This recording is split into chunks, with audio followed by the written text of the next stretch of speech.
Our first panel will examine the issues behind planning and implementation of projects in New Jersey, in New York, and in Philadelphia. And our moderator is going to be Bob Yaro, who's the president of the Regional Planning Association, who is our partners today. And Bob carries tremendous currency not only within our region, but also throughout the nation and the world, where he is recognized as an expert in the field of urban planning and economic development. And if the rest of the panel will come up, Richard Kahan, the president and founder of the Urban Assembly, Peter Longstreth, executive director of the Philadelphia Industrial Development Corporation, Chris Paladino, president of New Brunswick Development Corporation, and, Alexandros, Washburn, director of urban design for the New York City Department of City Planning. We need one more seat. Okay. Grab one at the end there. We got one here. We are running a little behind, but since we started a little late, we won't worry about that. I think our lunch speaker will accommodate us. And we may have a surprise visitor, too. I'm not sure whether he's going to come or not. We'll see. And I'm going to turn this over to Bob, and he's going to run the panel here. Yep. You certainly may. Well, always interesting following Bruce and his vision, well, how can I put this, Bruce? So you do have to be a little crazed to be taking on the challenge that you're taking on, and I am glad that you're not trying to eliminate the states this time around. It might be an interesting long-term goal, but we've been working with Bruce in shaping this message, and I just think it's a vitally important one that we look at metropolitan America and metropolitan regions as the drivers of the national economy, the places where the next where the next economy will be created, where these places are places where tens of millions of immigrants are going to be brought into the mainstream and so forth. And we can't do this, I think, without the kind of collaboration with Washington that Bruce is talking about. Although we've been trained, we were talking about at dinner last night, we've been trained over the last 30 years not to ask for anything, not to expect anything, except perhaps stay out of our way. And it is kind of interesting. I was reflecting as you were talking that, we don't even think about inviting somebody from HUD to be on a panel like this one to provide some inspiration or to talk about the national models and that type of thing. And one of the things that has come out of Bruce's initiative is that I think there's real communication going on between innovators across metropolitan regions from across the country, and I hope that that's one of the things that comes out of this exercise that's being led by Brookings. But today we're talking about the kind of cross-border learning experience and collaboration that doesn't come naturally in this country. We were in Bellagio, Italy with Bruce and his colleagues last summer at the Rockefeller Foundation Global Urban Summit, and one of the things that we learned was that the Europeans routinely work across national boundaries. They kind of scratch their heads when we tell them how hard it is to work across the Delaware River or across the Hudson River, because in Europe now there are 27 countries, people working across borders. In many cases, these countries have been at war with each other for 1,000 years, and they're collaborating across borders, and yet we have a hard time doing that. So we're going to try to demonstrate that, in fact, we can learn across borders. We're going to focus today on one of these four key metro assets that Bruce described, and that is creating quality places, quality urban places, and the challenge of creating institutions and processes that can revitalize urban areas in all three states, in New York, New Jersey, and Pennsylvania. I live in Connecticut, and we also think about Connecticut. No one here from Connecticut because, of course, that's a fourth boundary. But creating institutions that, in fact, can create that can revitalize places. And I had a couple of thoughts as we're going at this. This panel is going to be talking about planning and implementation processes. The next panel will be talking about financing mechanisms. Here, just a few thoughts to get going. What are the successful ingredients that and sort of standing back, and I'd like to see if we can get a reaction from the panelists about this. What are the components of a successful process of creating quality places? Well, first, I think is vision. That there needs to be a vision about how a place can be transformed. A vision needs to be turned into plans, into concrete, tangible actions to be taken. It requires three, the third item, I guess, political courage and leadership that needs to be sustained over time. 4, it requires an institutional framework of some kind that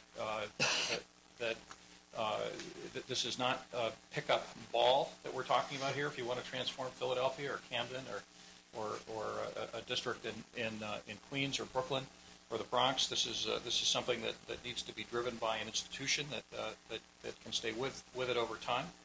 5, there's got to be a project management system to sustain all of the above.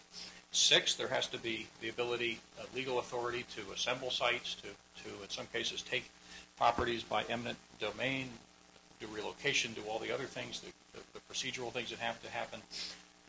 7, it'll be discussed later on, but financial capacity, usually bonding authority, and financial resources.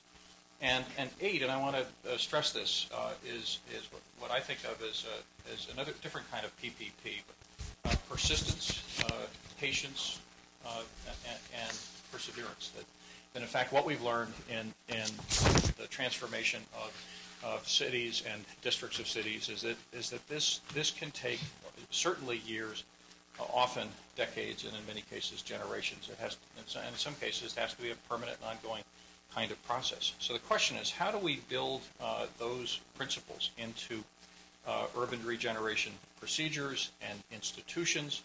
How do we structure and manage projects and the institutions behind them to achieve the regeneration of our cities and urban communities, to create the kinds of quality places that Bruce is talking about, that are essentially, as we learned from Bruce's presentation, part of the economic foundation of metropolitan America. The other things don't work unless we have these urban places on their feet and functioning properly and providing the kinds of high quality living circumstances and services and so forth that Bruce was describing to us.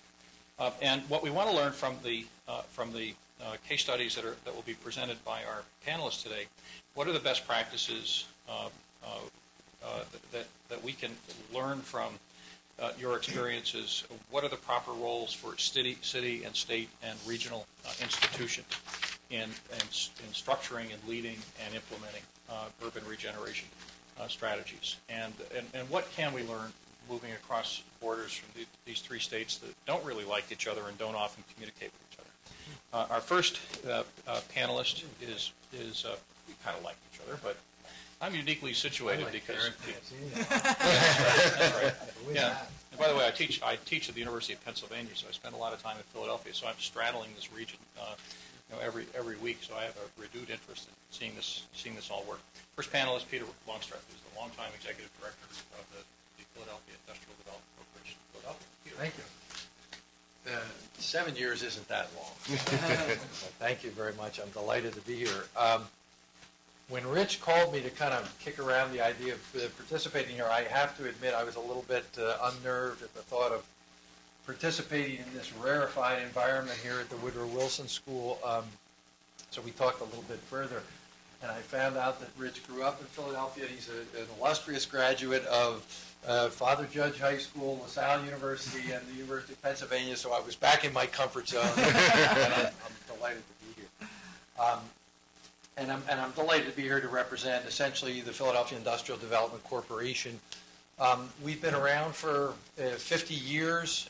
We're all of my counterpart organizations have their own sort of governance. Ours has been a very, very useful balance because we're a public-private partnership between the City of Philadelphia and the Greater Philadelphia Chamber of Commerce, so that inevitably the policy, political side of things is balanced by the sort of market-driven perspective of the chamber, and it's been a very nice balance for a long period of time, during which we have provided essentially 2 product lines. One relates to low-cost financing, of course, and then the other to land for development in Philadelphia to retain, create jobs and investment in the city of Philadelphia. And frankly, our client base is all employers in the city, which are obviously business, government, and the nonprofit world, which is becoming increasingly important. As I look at today's subject and we talk about the whole planning and implementation of major projects, this is something PIDC has done for our entire history. More recently, in the 90s, the Convention Center was a project we managed. The two stadiums, $1 billion worth of Phillies and Eagles stadiums. I know those are offensive terms here in giant land. And then most recently have been very focused on the conversion of the old Civic Center site in West Philadelphia to a robust healthcare center for the University of Pennsylvania and Children's Hospital.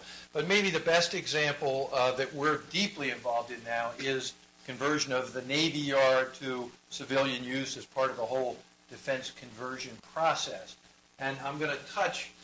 This is a transaction, sort of a monster transaction. It was very much part of the overall downsizing of the military, the painful loss of, in Philadelphia's case, maybe 20,000 jobs, but the silver lining being a tremendous amount of underutilized land throughout the city, particularly in the southern part, and in the Navy Yard in particular, 1,000 acres that was conveyed to the city in the year 2000, with PIDC being given the responsibility of taking ownership, managing a planning process, and then, of course, managing the implementation of that plan going forward.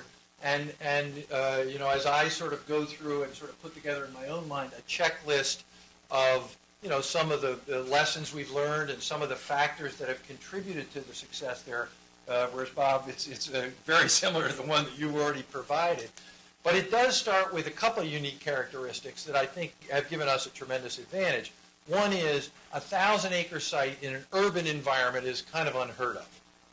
And we all know, all those of us who are in our business, or for that matter in private development, land assemblage in cities is just tortuous. It's impossible. So to have one owner own 1,000 acres is a huge advantage to start with. And secondly, that 1,000 acres is basically 1 mile from the nearest neighborhood. So when we talk about impediments to development and challenges to development, to my way of thinking, the part of it that is just sort of, I wasn't prepared for, was the fact that there is always an element that is against, passionately against, whatever the project is. So we have hospitals, we have schools, we have casinos, you name it, and there's an equally passionate opposition group. And at the Navy Yard, we do not have that because we have rail yards and sports districts and parks that create a 1 mile buffer in between. So those are two huge advantages that we maybe can come back and comment on. We talked a little bit, or Bob mentioned, political courage, consensus, commitment, whatever you want to call it. That occurred very early at the Navy Yard. And part of it was a vision that sort of said the primary use of this land is going to be to replace the jobs we lost, and we're committing it largely to commercial industrial. So a lot of the inevitable tension and pressure and competition that exists with the quick fix retail residential type uses has been held at bay by that initial vision. But maybe more importantly, PIDC was selected as the professional independent manager of this development process. And whereas I'm not going to deny that we haven't been tested a little bit here and there, basically the political support that we have gotten throughout the process has been really total. And so with that authority, we move into the next phase that, once again, Bob touched on, where we put together a master planning team. It was led by Robert A.M. Stern. Bob Wolf, a name we all know here in the Princeton area for all the work he did at Forrestal Center, was a consultant, just because we felt that Bob brought some very special experience, and he did. Put together a mixed-use plan, billions of dollars, all sorts of different uses, extended period of time. And in the 7 years we've been, essentially, or 5 years that we've been implementing it, I think we've had the political support so that we could have the patience and the discipline to really implement it. Obviously, funding for infrastructure and public funding for infrastructure is a continuing challenge that we have, and we're always with our hand out to the federal, state, and local sources to continue in that process, because that in turn drives the timing on the development itself. There was early on, and I think this is probably inevitable when you're jump-starting a whole new market segment, the need for an incentive package. In the case of the Navy Yard, there's a tax abatement piece to it. There's some relatively small amount of low-cost financing and a job training piece, and that's kind of, I think, fairly typical of these kinds of projects. And then a very, very important piece is the transparent, competitive selection of your private developer partners. And we've done this in a variety of different phases and will on an ongoing basis at the Navy Yard. In the case of picking a private developer for our office park, we ended up selecting Liberty Property Trust in a totally public competitive transaction. I think that's critical in terms of establishing market credibility. And then finally, let the market drive the project. The market, within the guidelines of the plan, it's the market and the capital and the employment and the energy that the market brings that's really going to make it a success. So that in the 7 years that we've been involved at the Navy Yard, about $90 million of publicly funded infrastructure has already leveraged about $400 million of private money. That represents about 30 renovated and newly constructed buildings, about 1.5 million square feet, and about 7,000 new jobs. So we like to think there's $2 or $3 billion left, and as many as 25 or 30,000 new jobs, depending on the kind of density that we can end up developing there. But once again, I think it's a great example of public putting in the land, the plan, the infrastructure, and the incentives, with the private sector providing the real market energy with the capital and the jobs. So,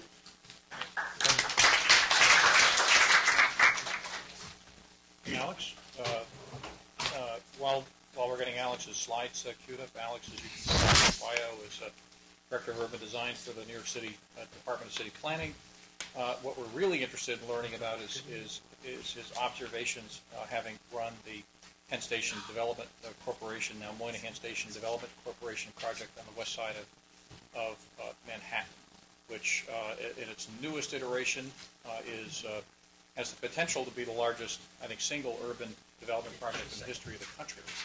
About $14 billion worth of private investment on top of several billion in public infrastructure investments around Penn Station on the west side. There it is. Hopefully, get going. Visionary, man about town, bon vivant, architect. Okay, I'm done. so how you been, Chris? Good. Great to see you. Everything's well in Brunswick? Busy. Oh, yeah. That's terrific. 7 years. Yeah. Yes. How about yourself? Well, I mean, you've been longer than that, right? I mean, you've been closer to 10? Yeah. I'm thinking, yeah. Yep.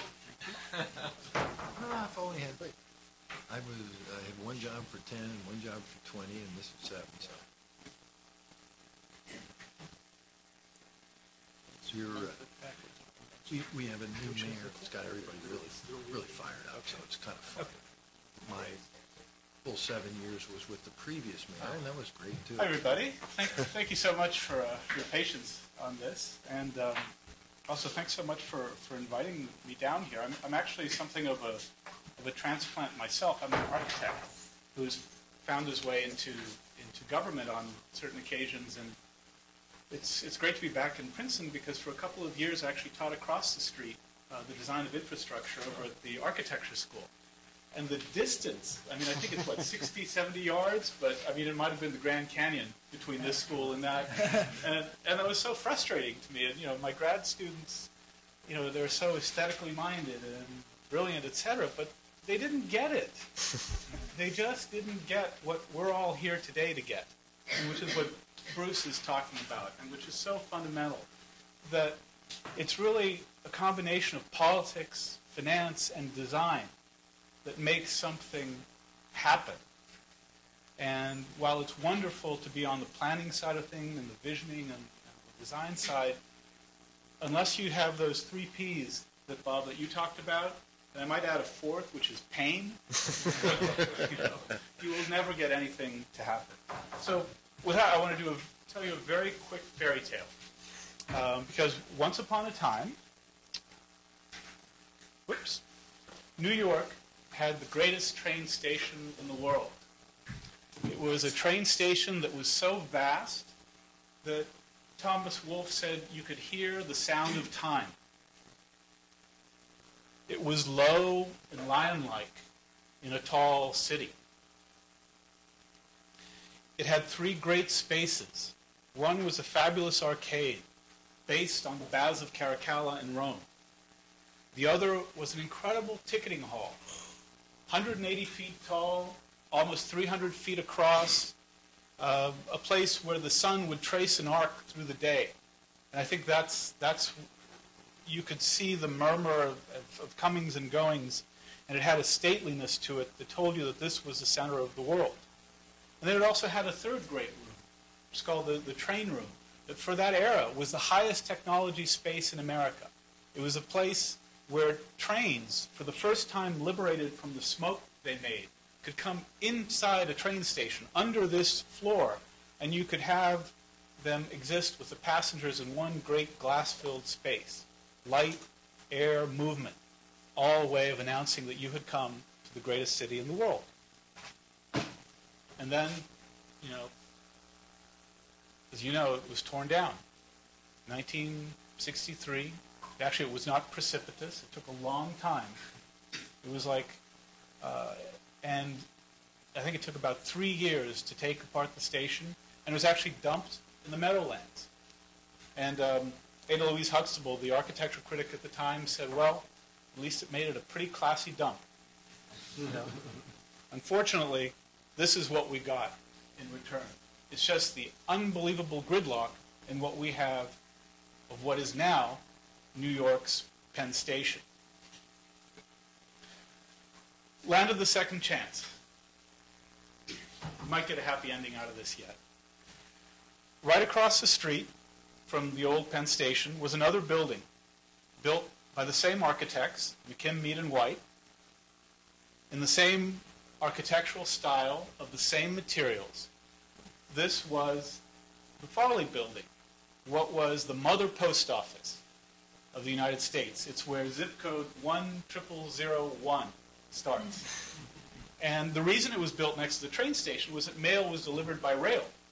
And if you look at the platform diagram, you see it was built over the western edge of the subterranean platforms that are still in service today.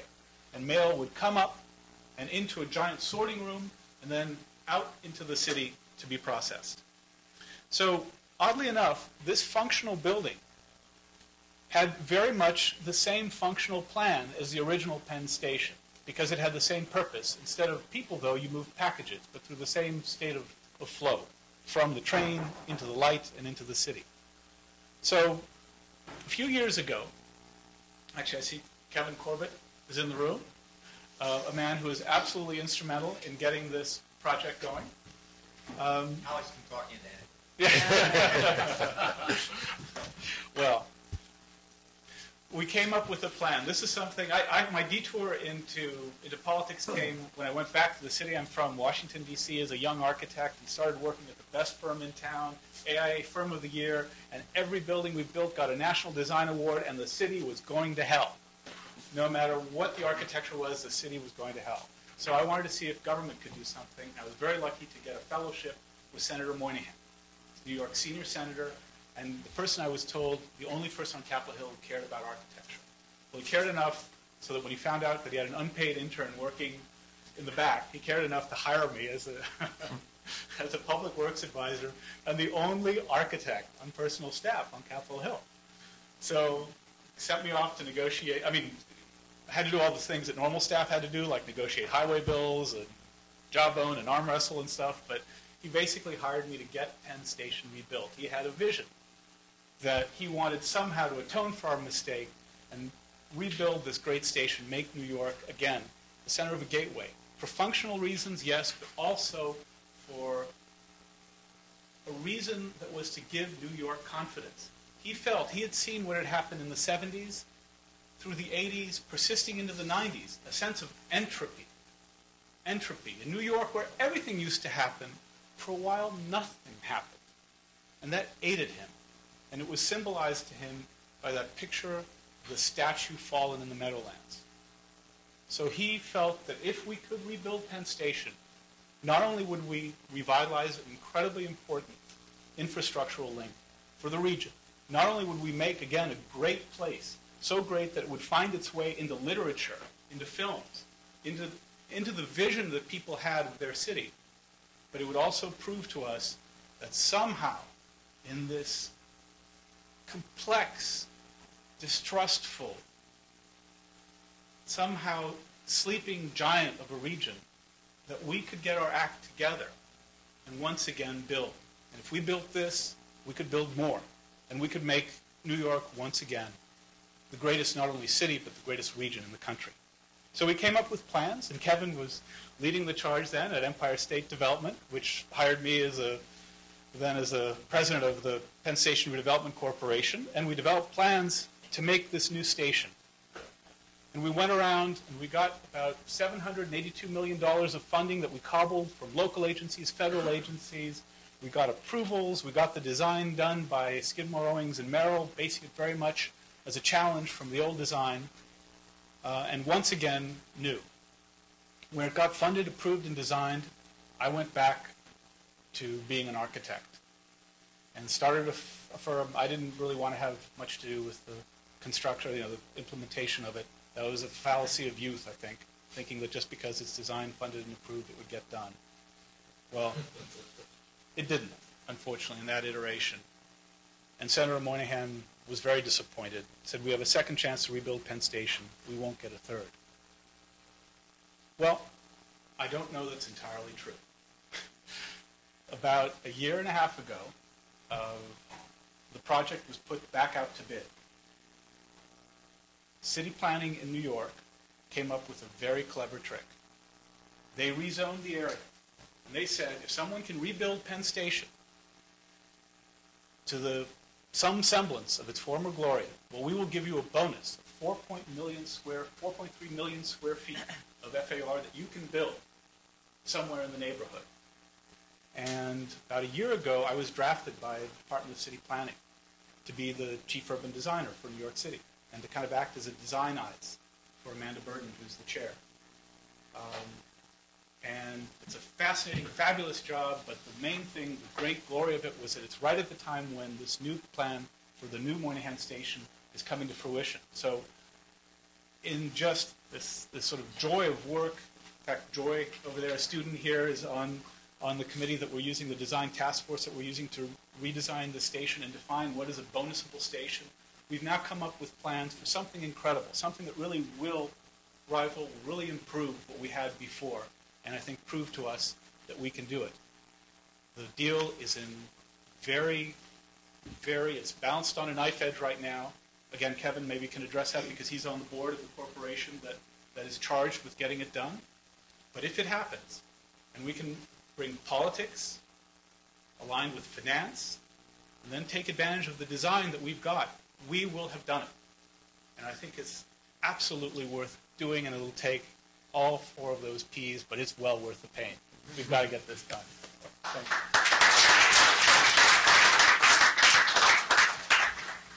Okay. I think we've got Chris on next. And you can read his bio, but basically he's the man in New Brunswick and president of the Brunswick Development Corporation, DevCo. If you haven't been to New Brunswick recently, you've got to check it out because it's one of the great stories of a small city in the metropolitan area that has transformed itself from an older industrial center to a modern center of learning and services and entertainment and so forth.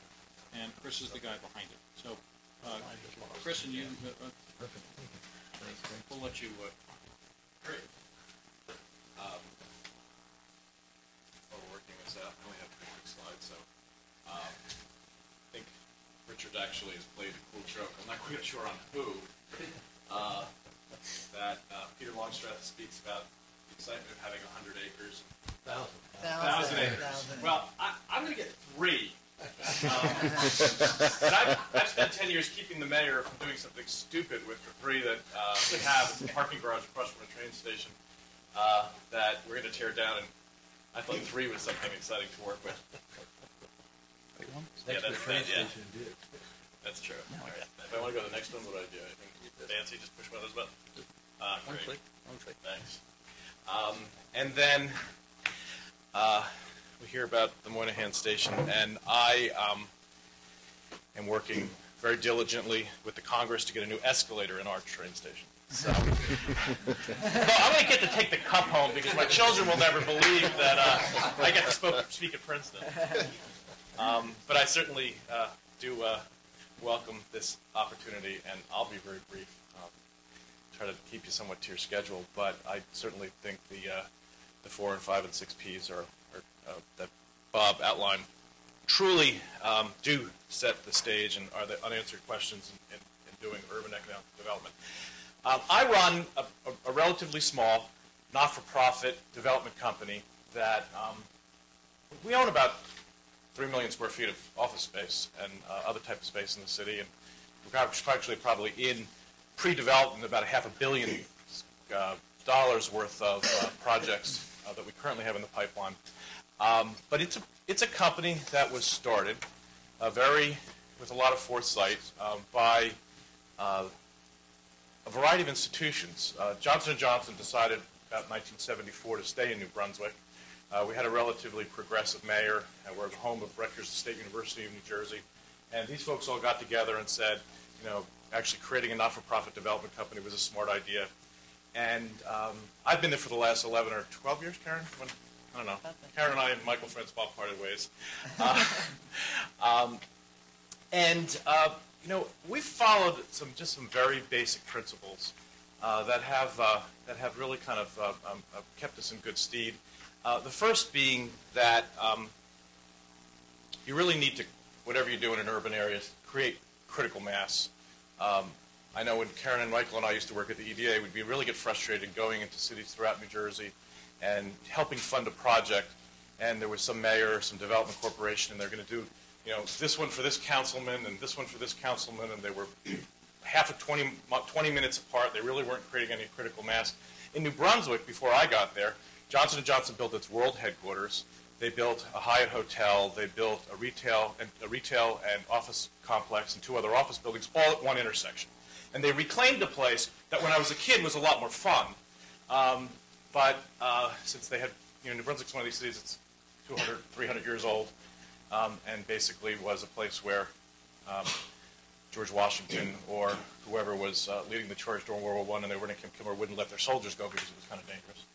But they actually reclaimed an entire part of the city. And finding that critical mass was really an important thing to do. The second thing, without portfolio, what we said is that there really wasn't going to be any institutional investment. Rutgers, UMD&J, the county court system, the city, hopefully Johnson & Johnson, without a broader public policy perspective being addressed or need. So when UMD&J needed a new administrative building, instead of them building an office building on their campus, we talked them into letting us do it downtown. We were able to do an entire new streetscape and get 12,000 square feet of new retail space that was really necessary, used it as a podium, basically used that economic engine to get that building done. When we built new courthouses, had to build parking garages. They were open to the public. We got the county college to put its night school there, so this entire block was kind of busy from 7 o'clock in the morning till 11 o'clock at night. When we built a county administration building, we didn't tear the old one down. We turned it into 80-20 housing. We really tried to make sure that the institutions that were going to invest even during difficult financial times were helping us address a broader public policy initiative. The fourth thing is that we really tried to find mixed-use solutions to almost everything we did. Land is scarce and has now become expensive. I think we're spending about $8 million an acre in New Brunswick when we do projects. There's too many unmet needs that need to be addressed, not to do things in mixed-use fashion. Financing is scarce, and not to do retail, housing, parking, office. If you should do any of those things in isolation, you're really kind of missing the boat in today's world. Something that I'm a late arriver to is that you really do need to create public spaces in almost everything we do. We're a not-for-profit developer.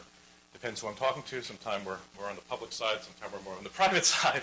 But the true private investment really isn't building the public spaces that are necessary in cities. So we now try with all the projects we do, and I'll show you a couple of them.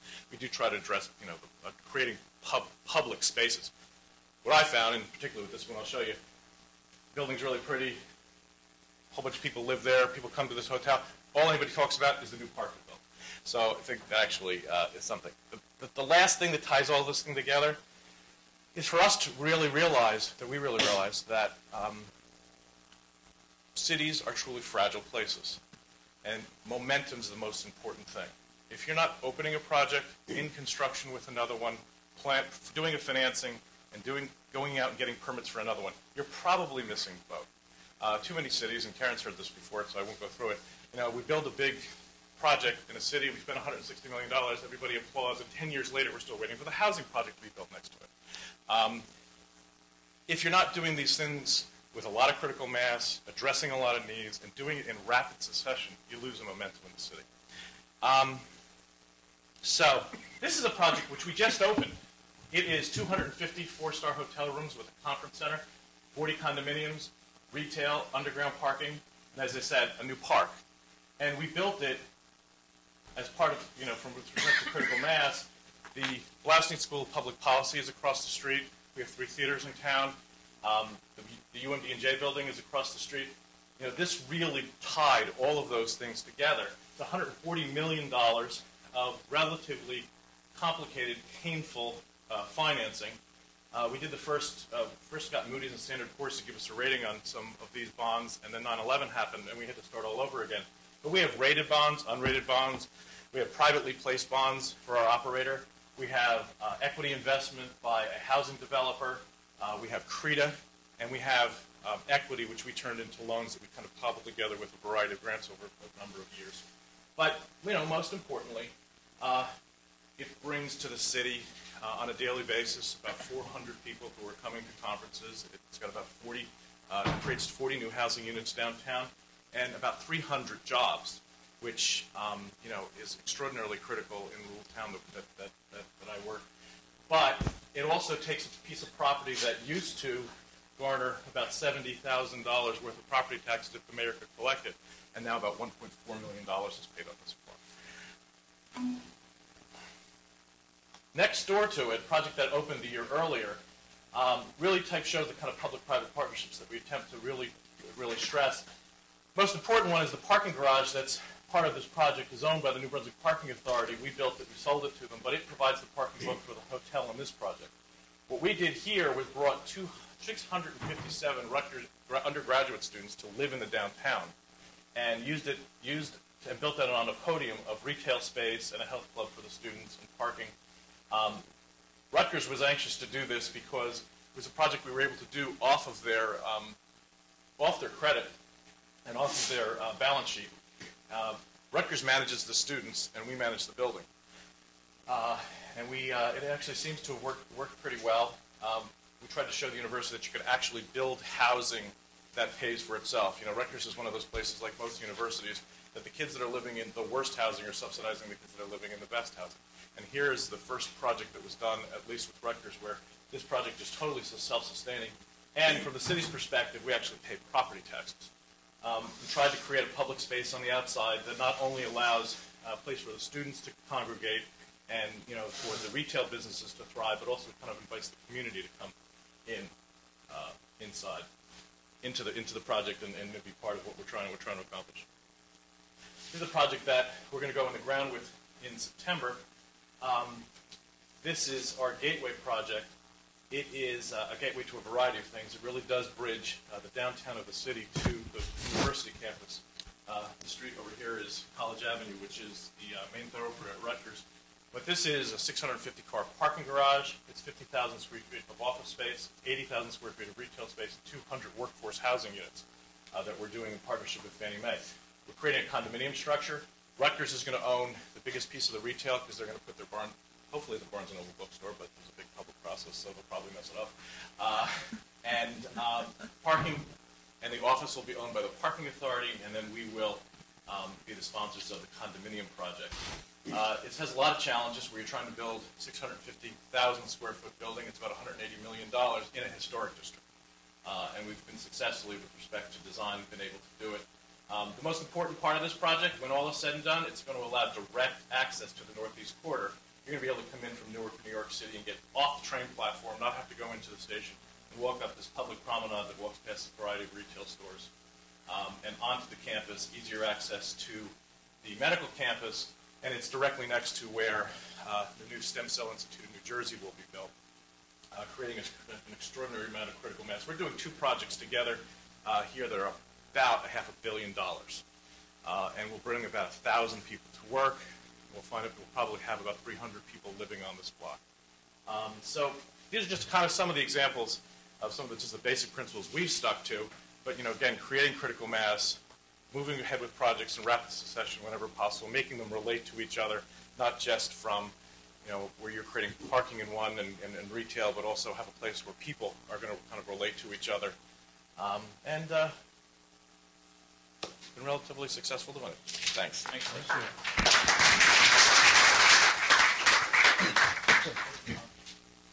Our last presenter, we should probably clear the screen. So Richard, you've got no slides, right, Richard? So, Sorry? No slides, right? No slides. Good. I don't know who's in charge of the AV here, but we can just go down. Richard Kahan is someone I've gotten to know over the last 20 years, I guess. He's a serial civic entrepreneur.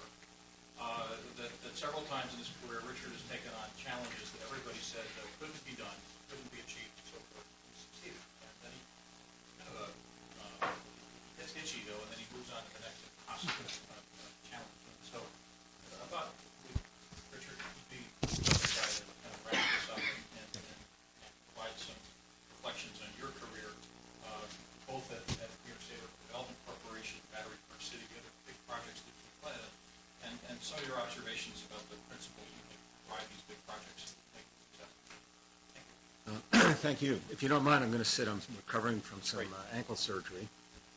I should. Do you need this, or can everybody hear me? Yeah. Is this on? Well, can you hear me in the back? Okay.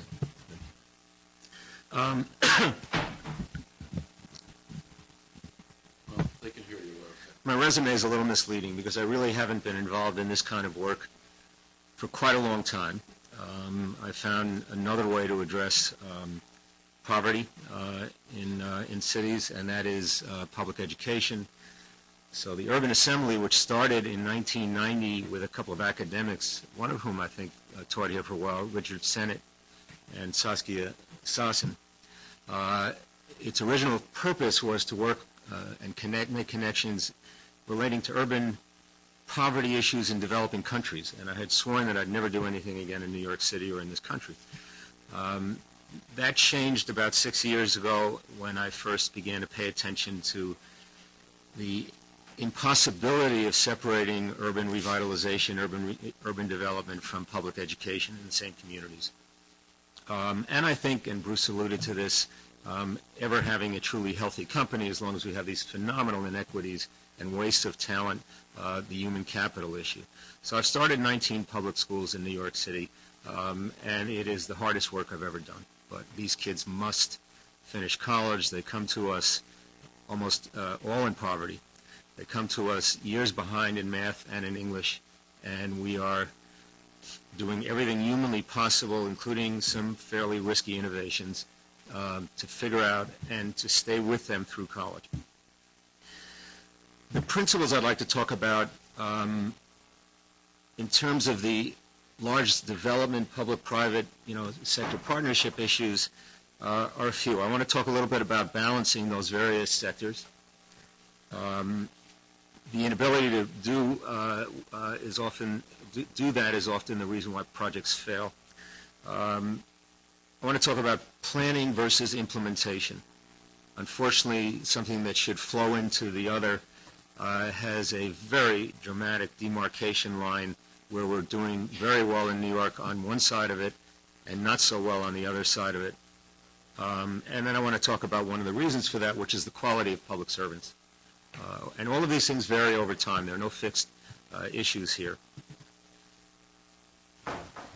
The goal I always felt of the public sector in a partnership with the private sector was to induce, coerce, whatever, the private partner, number one, to do the things that they're good at, and that frequently gets confusing, and they end up doing things that government can actually do better because people assume government can't do anything well, and they're wrong. and to get as much investment in things that were valuable to the public for the least possible subsidy or other public cost. My first large project at UDC was the Hyatt Hotel. Donald Trump had just moved to Manhattan it was his first project. And I used to hire the most expensive lawyers in town. And I would refuse to take the public sector discount rate. And my board would get furious. They'd say, well, why don't you bid the lawyers? I'd say, well, do you bid your brain surgery? Why don't you take the rate? Because I want to get the same treatment he's getting from his lawyers, because his job is to take money away from us and get as much as he can in the way of public support, and our job is to protect taxpayers' money. I don't want to have one arm behind my back when I deal with that. And that frequently is another reason, a number of imbalances again, where either because of the quality of personnel or because of the way money is spent, public sector frequently is at a disadvantage. There are times historically, and this is a cycle, where the public sector is dominant, and there are times when the private sector is dominant, and there are a few times when they're in balance. On one extreme, you start with Robert Moses. Government created the concepts, the plans, and did the implementation. Other extreme, I would probably say the 70s and early 80s in New York City after the financial collapse, first of my old agency, and then of the city finances and municipal finances all over the country. And what happened in that situation, people understood that there was no longer enough public capital to say, we want to do this over here. And they had to go begging to some degree to private developers, and then the private developers became the planners, the initiators, and the government responded. It was no longer proactive. And the other part of that people have rarely focused on is the quality of public servant in that period, in my opinion, went down dramatically. Why? Because people don't go into public service so they can cut budgets, so they can be told, stay out of trouble, don't get into the press, don't do anything ambitious, don't take any risks. That's not the reason good people go to government. It's the opposite.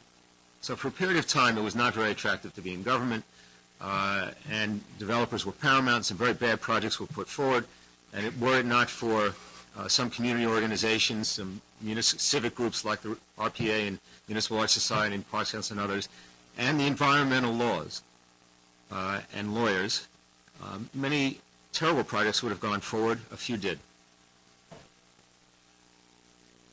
On the subject of planning and implementation, shortly after the Bloomberg administration took office, and they do have a great city planning department and commission, and that has not always been the case by a long shot in New York City. We've had some terrible times in terms of the leadership of the city planning commission and department in New York City over the last couple of decades.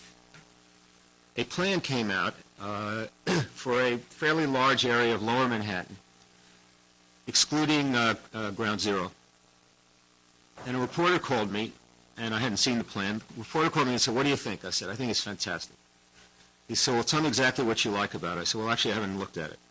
But the idea that the city of New York is planning and thinking big again was a phenomenally wonderful thing to me. It had been a very long time. And that alone is a great step forward. And when they start thinking as big as Plan 2030, now we are way ahead of the curve on the planning end. People rarely go back after an announcement, after a press conference. Reporters don't go back a year later and say, well, wait a minute, didn't they say this would be under construction in 6 months? Or 3 years? Or 5 years?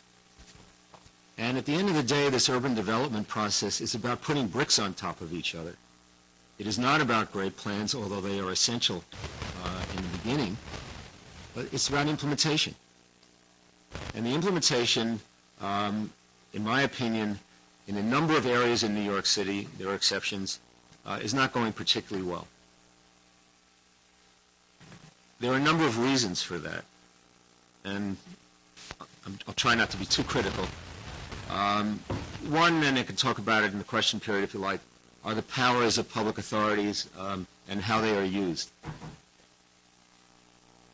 And by that I mean UDC, when I took over, had the greatest powers any urban development organization in the country had ever had or would ever have after that.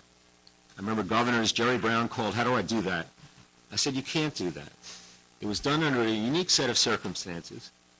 Martin Luther King had been assassinated. Nelson Rockefeller, who was an architect and builder above all else, called the state legislative leaders from Atlanta, with cities burning all over the country, and said, "Pass my Urban Development Corporation law," which everybody hated.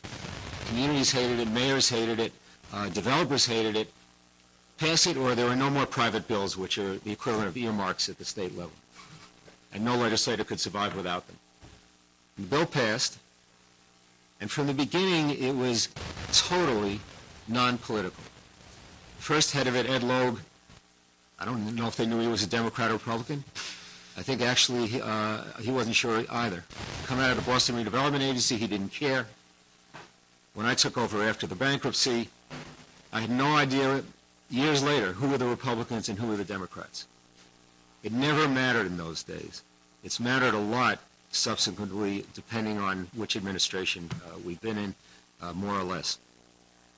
I got a call from somebody in the governor's office, second week in office, and they wanted me to take seriously, interview somebody, and if I could, please hire them. And I called the chief of staff to the governor. And by the way, when I was appointed, I hadn't met the governor. And I had never given a nickel to any public official running for any office, including the governor. I was apolitical, and they didn't care.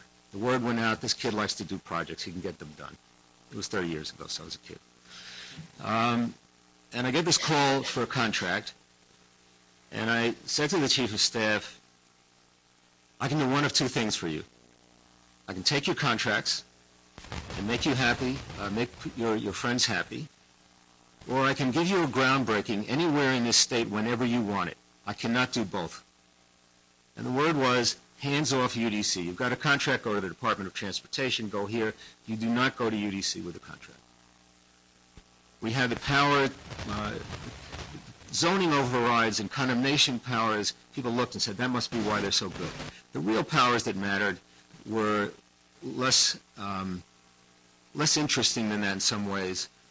I could hire any consultant I wanted, as I mentioned, lawyers, and pay them the top rate. That was very important to me. I could pick up the phone and commit to $100,000 without telling my board until the next meeting. That meant if we wanted to do something fast, I could call any architect I felt like. There was no competitive process or anything like that, and get them started the next day. That was valuable time, months for a project. We did not have civil service employees. I probably fired when I came in, out of a couple of hundred people, I probably fired half of them, maybe more. I didn't have to give a reason. I treated them decently, but I didn't have to give a reason. And nobody challenged me. And I hired another 500, many from the private sector and some from the public sector. And it was based on nothing but quality. There were young people who saw this as a potentially exciting time to be in government. They would come from the private sector for a couple of years. Anybody in an interview who asked me about the pension program was immediately asked to leave. I didn't want that mindset. David Rockefeller, when he was head of Chase Bank, came to visit one day, walked around the floors. Half a dozen people said hello. And at the end he said to me, how'd you get all those people? It was basically the best people in his real estate department. And I said, I pay them more than you do. And it was true.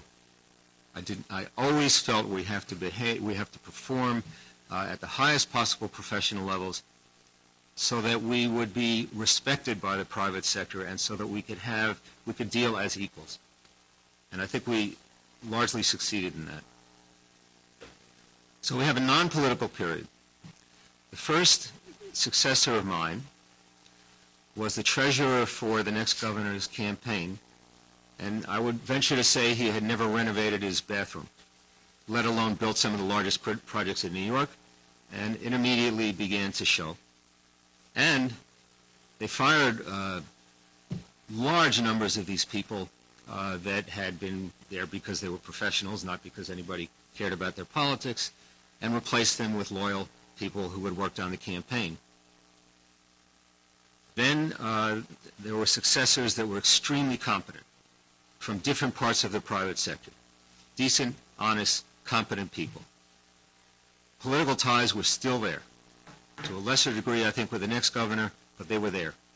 And it makes a big difference in terms of your latitude in doing your job. And the people you attract. So leadership the independence of the leadership is critical. Governor can always fire you, but you want to push the envelope as far as you can and have a dynamic tension with the governor, in my opinion, and not just be carrying out, the latest wish of anybody. Because you're supposed to have a longer-term view, and you're supposed to be solving problems that may not be convenient to solve from a political level. The quality of public servants I come back to. Because when I look at projects that are not happening in New York City, for example, we have a great design and construction agency, DDC it's called. Terrific leadership. They get things done. Nobody talks about it very much. They just keep cranking out good projects with good architects. We have other agencies with multi-billion-dollar agendas led by people that have no experience in construction or development. And that, to me, I always had the feeling when I was in development, because you could get second-guessed so much, that while I was never telling any of you I can do brain surgery, most of the public has no problem telling us that they can do a large-scale development. It looks pretty simple from the outside, and yet it is very hard. It's partly the inexperience which shows. For example, the stadium project, the Jet Stadium on the west side. Forget about whether you liked it or not. That project could have happened. It didn't happen because somebody forgot something. Oh, there's a Public Authorities Control Board we have to get approved by. Oh, we have to talk to the head of the State Assembly. These are things that experienced people know and deal with up front. They don't wait for 3 years of fighting to get a project through and then find out there's a little detail like that. It killed the project. The project could have gone forward. I'm seeing it myself on some of our school construction projects where people just are missing important things that they should know. When we set up a project, for me, and this was the attitude that we tried to convey to everybody working for us, and if you didn't have that attitude, you weren't there. To me, it was like going into war, and it was planned that way, and everything was thought through. I used to hire lawyers, environmental lawyers, financial people, architects, a team that were paid to stop the project. We had, in effect, a war game. And I found the holes in the project that way, early, and we began to address them early. For example, in the Times Square master plan, I wasn't thinking about First Amendment issues. That was a potential Achilles heel, a big one. Lawyers figured it out. I think most government agencies would have missed it. I would have missed it if we weren't so concerned with looking at this as something where every inch of the way something is going to try to stop you. And momentum is essential. You can't say, well, we'll open in 2009 or maybe 2010. Changes everybody's mindset when they hear that. Everybody has to be driving as if it's the most important thing in their life. Minutes count, days count, everything's expensive, and you can't have a lackadaisical attitude about when it gets done, because then it doesn't get done, or it gets done over a period of years that basically doesn't serve its purpose anymore in some cases, and ends up being far more expensive. So it's that idea that there are good guys, there are bad guys, we're the good guys, let's go after the bad guys, and everything matters. This is what counts. So those are some of the basic elements. I see Bob walking to the podium. I never have any idea how long I talk because I never prepare. So anyway, thank you. Yeah, fantastic. Fantastic, Richard. That really sets up. Hey, Bob, we have about 10 minutes for questions. Yeah, and I thought I might just raise a couple of provocative ideas here. I mean, there are some big themes here. One, One, I think, is just the distinction between the three states and the prominent role that a state agency, UDC now, Empire State Development, plays in New York State, and at least apparently to Peter and Chris, the very different role that the state plays in your projects. It'd be interesting to get your comments, about that. I think the other business that Richard, has underscored, independence of the agencies, the business of being outside of the day-to-day politics and yet delivering for the politicians. You've all talked about critical mass, whether it's 3 acres or 1,000 acres. It seems like critical mass in terms of the site, and then this business of momentum and seizing momentum. Richard, I gather, you used the politicians to set the deadlines and so forth, but then you just ran like hell to jam the project through. So some thoughts about those issues, and I know there are others that the audience will want to get into as well. Any thoughts about the role of the state in these projects? Does that make sense? Would that be helpful to you to have the state of Pennsylvania involved? The state of Pennsylvania is, in our case, is a very, very critical partner in everything. I mean, yeah. Philadelphia has a $4 billion operating budget. They have a $25 billion. The resources that are available at the state level are much more significant than the city can bring to bear, and no major project can occur without the state's participation. So I would not undervalue that in any way. Okay. Chris? Yeah, I think in New Jersey, the important things that we've been able to do, or important projects that we've been able to do in other parts of the state, New Jersey may be small enough that they've had the direct involvement of either the governor or the governor's office. Harry Rose. Harry's coming, yeah. And particularly with a number of important projects that we're working on, where he's the point person, and he brings in Karen Franzini or the DEP commissioner, whoever else needs to do it, Treasury, to actually put together a task force on projects. So I find in New Jersey, actually I don't really remember what happened during the Whitman years, but going back to Governor Florio and kind of working the same way, Governor Corzine, governor's office really is kind of the focal part, and depends what pieces of the puzzle they need to bring in to your work. Let's open it to the audience. Questions for any of the panelists? Yes, Ingrid. Could you say something about linkages? Chris, I think, was really saying that about downtown Brunswick.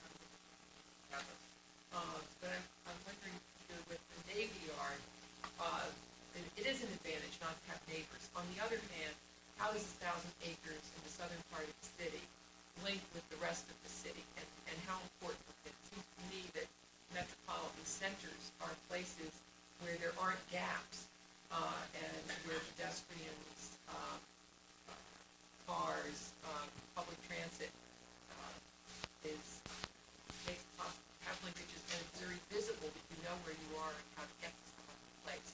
And is that important in your thinking? And maybe even what about in New York? How will that really link up to making the rest of the city very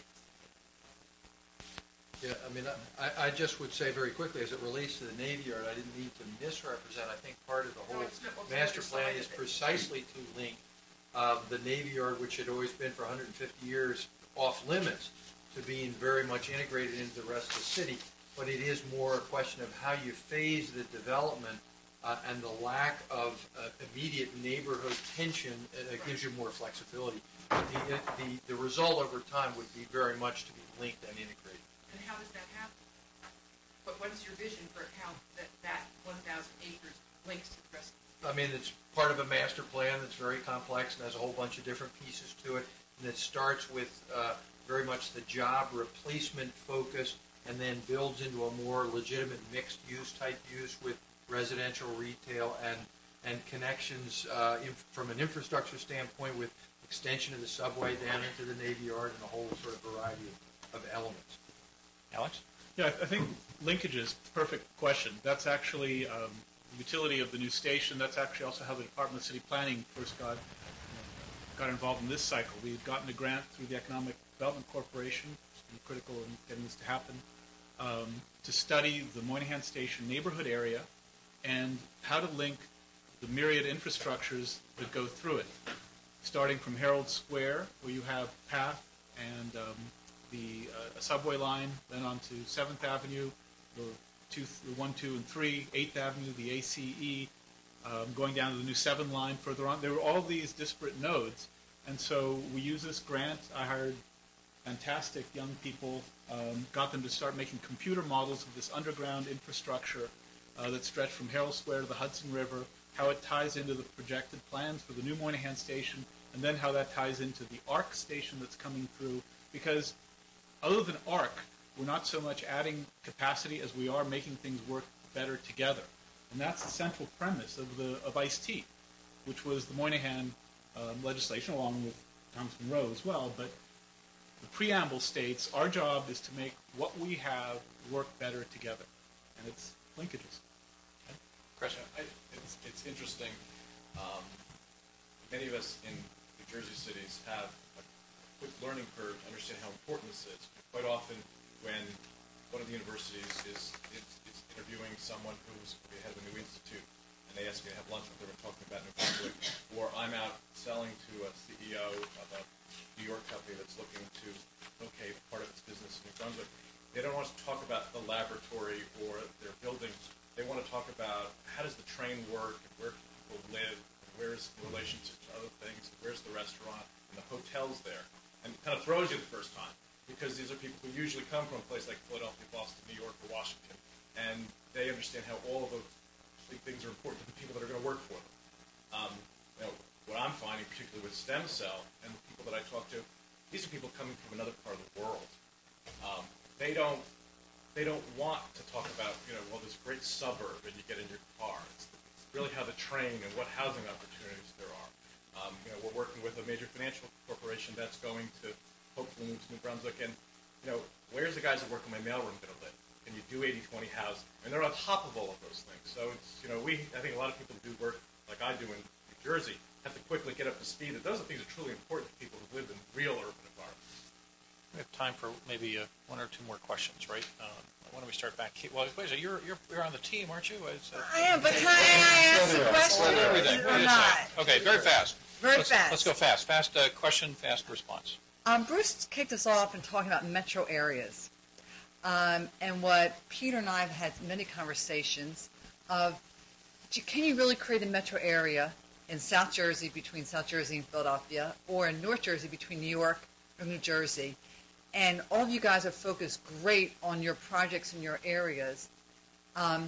We often talk, is it a fantasy or can it ever be a reality that we really talk about a regional approach and not poaching jobs from each other's states, and really have, from a planning perspective, how do you make the North region and the South region really metro areas to have Bruce's vision? We'll sign you up as a member of Regional Plan Association. And we're actually doing a Northeast Summit next week in Baltimore with people from Boston to D.C. and a lot of smaller places in between, talking about how we can collaborate on the larger mega region. Can you collaborate on planning when it comes to projects, though? It's really well. I think what you do is you create a. You guys answer, but I think you create a regional context in which every city has a place and a role in the larger metro and mega regional economy. And I think one of the things we heard was that the marketplace, and I know all of you talked about working with the market, working with the private sector. Although I think one of the themes here, you're all very modest about it. Nobody's kind of sitting around waiting for that to materialize. You were creating, encouraging the market, the private investors to come forward. I don't know, Richard, you didn't talk about Battery Park City, but this guy started with a dust bowl on the Hudson River that went belly up at least once or twice, 2 failed master plans, and then came in and turned it into the biggest urban development project in the Western Hemisphere. And there was no market for any of it. But you created one of those visionary master plans, and then created a market for something where it didn't exist before. You're doing the same thing in the Navy Yard. Everybody said you can't do 1,000 acres in the middle of nowhere in South Philly, and you're doing it. So I don't know. But I mean, Karen and I have talked about this, so I'm probably saying what we've already said. But I mean, I do think there's a tremendous importance in the leadership and the relationship between the state and city levels, so that our current mayor, the new mayor in Philadelphia, Michael Nutter, I think is going to be a wonderful regionalist and a very effective kind of communicator at that level. His predecessor, much less so. So I think that makes a big difference. I think the corporate at a corporate level, the sort of the infrastructure. We've talked obviously about the The Greater Philadelphia Chamber of Commerce is regional. It has a CEO Council for Growth at the corporate level, and now the Select Greater Philadelphia at a marketing level, all regionally based. Nevertheless, I think we understand the limitations and the challenges because of the fragmentation. Our moderator stood up, and I know what that means. So let me just say, closing, that one of these observations is that we have 4 exceptional civic entrepreneurs, all of them operating in a very highly political environment, and yet moving ahead with excellent projects that you've all managed to insulate from the day-to-day politics. And just one last quote from the great visionaries and great politicians, Senator Daniel Patrick Moynihan's wonderful quip about how, for the day when Boss Croker would build the IRT subway as a favor to a friend. And, anyway, so thanks to all of you. Really